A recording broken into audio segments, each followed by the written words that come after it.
What's good, man? It's your man Zoe Kenobi of Nomadhoops, man. I'm out here in Las Vegas, Nevada, man. Posted up with my man PK, man. I'm gonna let him introduce himself, but you know, he's a man of many names, so I'm gonna let him go ahead and go down the line of what his names are. All right, yeah, my name is Paris Cherry. That's my government. Everybody call me PK, or Coach Cherry, Coach PK. Originally from Boston, Massachusetts. Out here in Vegas. Glad my brother came out, showed some love. We're gonna talk some basketball. We're gonna do some street ball moves. We're gonna get it in today. So PK, yo, let me ask you this, bro. Like, you've been coaching and you've been playing ball for a long time, man. For sure. You say you're from Boston, Massachusetts, yes, sir. originally. Yes, sir. 617. Okay, 617. Shoot, you from Boston, Massachusetts. I mean, you know some of my homies, obviously, man. You're familiar with I Am Mac and Black Jesus? Oh, for sure. Yeah. You know, interesting story. Black Jesus, he played on my AAU team when he was in high school, man. And he always had the crazy handle and the flair to his game. You know, we was trying to get him to play more team and organized, man. But we knew he had so many moves. It was hard to kind of like tell him not to do it. But it's like, man, you done crossed that boy about 3 times. He almost fell over twice. You know, let's get a basket. But you know, yeah, he was one of my kids, man. And a lot of the moves and things that he got now was stuff that we would teach, you know what I'm saying? Because, you know, I was a Boston point guard, and if you was a point guard, Boston, New York, on the East Coast during that era, you know, your handle had to be tight. Right. So that was a lot of what I taught in our training sessions, and he just picked up on it, made it his own, and really took it into another level, you know, for his generation. So, you know, shout out to him for sure. No, he's an entertainer. I don't want to say he's an entertainer off rip, because I know him too well, and we have conversations behind the scenes. Black Jesus is a hooper. He's a ball player first. And I get on him and I tell him all the time, kind of like, you know, y'all put him in a certain area to where you're trying to get his game to be. Yeah. And, you know, he conforms and does what he wants to do, which is what you're supposed to do as a man. Right. You know, I try to let him know, like, you know, like, the people love you. You're a content creator. I mean, you're not, well, technically you're creating content, indirectly content creator, but you're a ball player. Oh, which, you know, so that kind of segues into like you or whatnot, man. Give a little bit of your history of like basketball for you outside of you like kind of playing. Like, how did you kind of get to where you are now, if you could fast forward a little bit? Well, you know, as I was progressing in my playing career and getting older, you know, we all realized that, you know, especially if you're not in the NBA, you ain't getting no big checks. You got to figure out different ways to be able to stay in the game, hopefully be able to make a living in the game. So I got into the training game, and it was funny. I got into the training game not even to make money. I had a nonprofit in Boston, and we was helping kids that was involved with gangs and trying to keep them off the street and out of violence. So I would do these basketball workouts for free for different kids.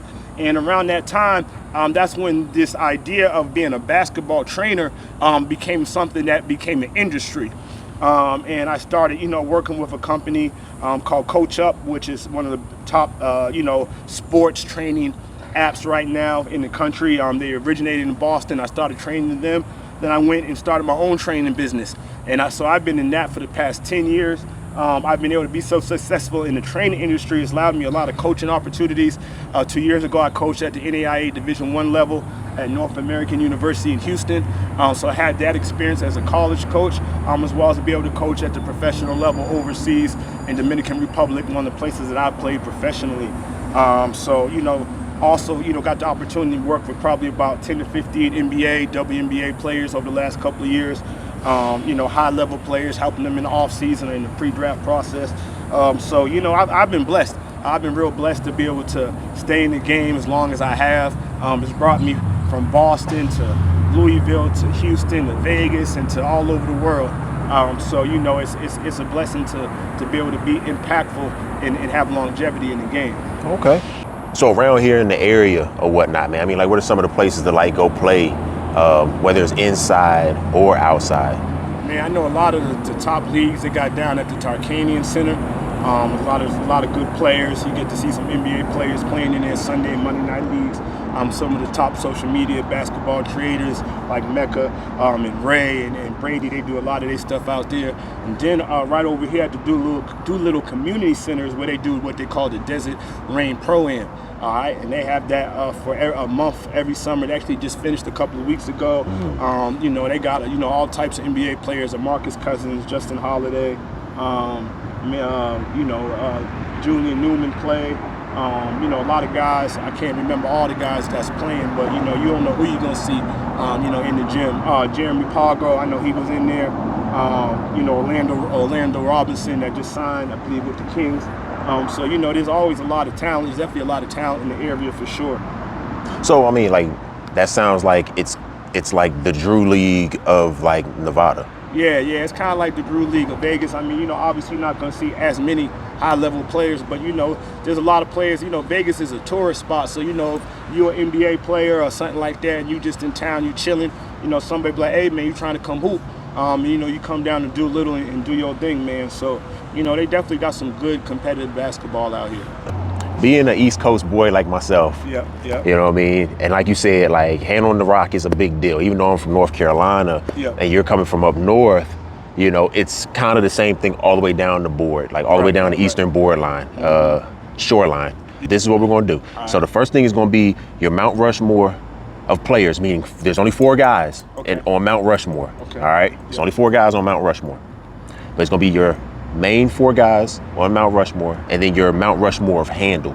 Okay. So I got 4 just all time. Yep. Then my 4 of handle. Yep, because everybody else does like a 5 all time. What's your starting 5? I don't care about no starting 5s. Right. Personally, I don't care about starting 5s. I got you. But switch it up a little bit. yeah, just a little bit. I got you. All right, so 4 on my overall Mount Rushmore, I'm going with Jordan. Okay. I'm going with LeBron. Okay. I'm going with Magic. Okay. I'm going with Jokic. Okay.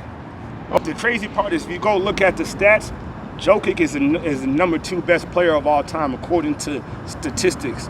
It's Jordan, Jokic, then LeBron based on stats. You can go look it up. And you know what? And I'm all about logic and stats. But that's crazy that like no one was still like people still wouldn't even rock with that. They'd be like, "What stats?" I mean, but then they he gonna got 3 MVPs though. He does. I That know. shit's crazy. I know. But I know. I mean, I understand that. I totally understand that. It's just he's not funny. a sexy pick. It's just that's crazy. Pause. But yes.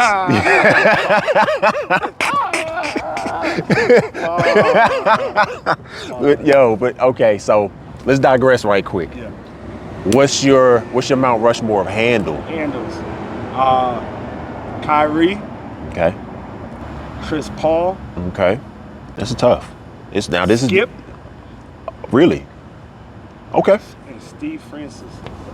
Okay. That's to me that's a wild combination.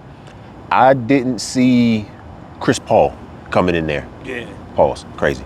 I didn't see Chris Paul in there, right? Yeah. I figured Rayford Austin or Skip to My Lou would be a choice from a lot of people just because of what the Nomadic Hoops, you know, like background and genre overall, you know what I mean? Like what we really about or at least what Zobe 1 is about, the wild illegal moves and stuff. Not that saying that he did wild illegal moves, but he brought a flavor to the game that inspired a culture. Yeah. Right? Yeah. So I can see that. Kyrie Irving, I figured he would be there for sure. Kyrie Irving is normally a lot of people's first or whatnot when it comes to like handle or whatnot, right? And see, I noticed also Kyrie Irving is on the handle Mount Rushmore and not the Mount Rushmore all time because a lot of people when they think about Kyrie Irving, they really just thinking about his ball handling. Well, I mean, he's probably the most skilled player of all time because not only does he got the crazy handle, his finishes package is insane, right? And the J-ball is insane. So I think he's probably the most skilled player of all time. Not necessarily the best, but you know, I don't know who got a better combination. I think somebody younger might turn around there and say like Ja. They'll say like Ja Morant or something. I'm looking like Rob with the shifts. Rob Dillingham, man, he the next generation of that real shifty handling. You know you're a Carolina kid. Yeah, he out there with us. Yeah, man. Yeah, man. So you know what I'm saying? We like the pots and the pans, bro. Shout out to him. Yeah, man. Rob with the shifts, bro. We like the pots and the pans. You know, we come with the handle in North Carolina, bro. There you go. Shoot, I don't care how big, how small you are. You know what I'm saying? Like, I ain't gonna say everybody can pat the rock because it's not, but everybody at least feel like they can in North Carolina. We feel like one thing we can do is shoot. But Rod with the shifts, bro. Like I'm looking forward to his season or whatnot. And to be honest, you know I'm not really big into like NBA ball like that. Like I watch it if I'm sitting around with everybody, we'll kind of do it. But like I look forward to seeing, you know, and I keep referring to him as just Rob with the handles. Like I refuse to really refer to him as his name because like I'm not coming for that. Yeah. I'm coming to see you bop the rock, bro. Yeah, like that's what I want to see. Rock, that's for sure. I mean, it was great. I got to see him play in summer league out here a couple of weeks ago, man. And you know, it's as advertised. You know what I'm saying? You know, it's a yo-yo. He can get to wherever he wants. So you know, as he progresses, you know, Mike Conley, you know, he damn near 40 years old. So you know, the ball is going to be in his hands in the future out there in Minnesota. Him and Anthony Edwards, that's going to be crazy. Yeah, it's going to be ridiculous. It's going to be ridiculous, man. For people that aren't from the area or whatnot, you know, like summer league for y'all is like the state fair for like us in North Carolina. You know what I mean? It's such a big deal that, you know, like people come from all over the state, but not only just the state, but you know, surrounding states, and now people all over the world come to this, right? So like, what I would like to know is what are some things that people that would want to go to summer league next year or in the future should probably know?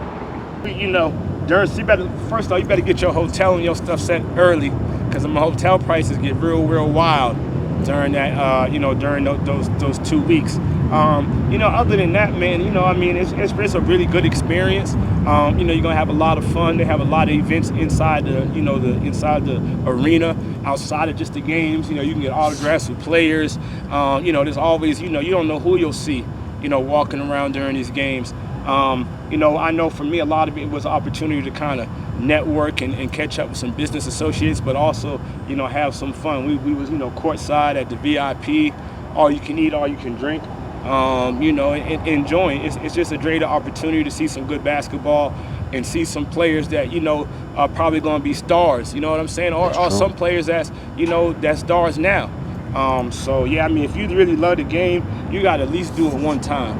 Yeah, I've been lucky enough to do it a few times now, but you got to at least put that on your basketball bucket list. That's definitely so. So NBA also, I know. Check this out. So I've done 2 of these 3 things that I'm about to name or whatever on the Hoopers bucket list. It should be on every Hooper bucket list. Number 1, I'm not gonna say in order, but this is the first one, and the first 2 I've done.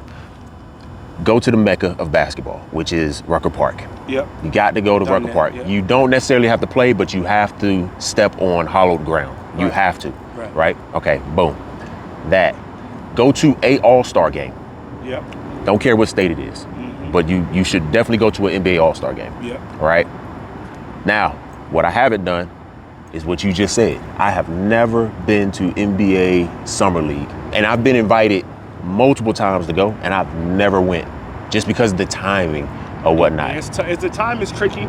It's super tricky because it's 120 degrees in Vegas every day during July. Yeah, what, 120 degrees yesterday? Nah, well, we ain't in July no more. I know, right? But no, July, it's a tough month, but no, it's a lot of fun. And one thing that I got that's left on my list to do is I got to go to a WNBA game. Oh, I've done and that. An Olympic game.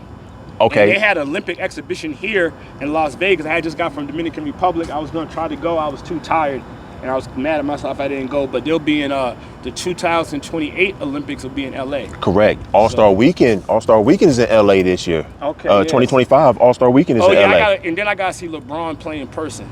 Oh, you never seen that yet? Not in person. Everybody's not going to be able to see that. I've been in the same place with LeBron. I've, you know, been next to him, never got to actually see him play. So I'm gonna have to get out to LA, or I'm gonna make sure when they come play Houston, we go check them out, man. So yeah, man, just cut things. You just got to experience life, man.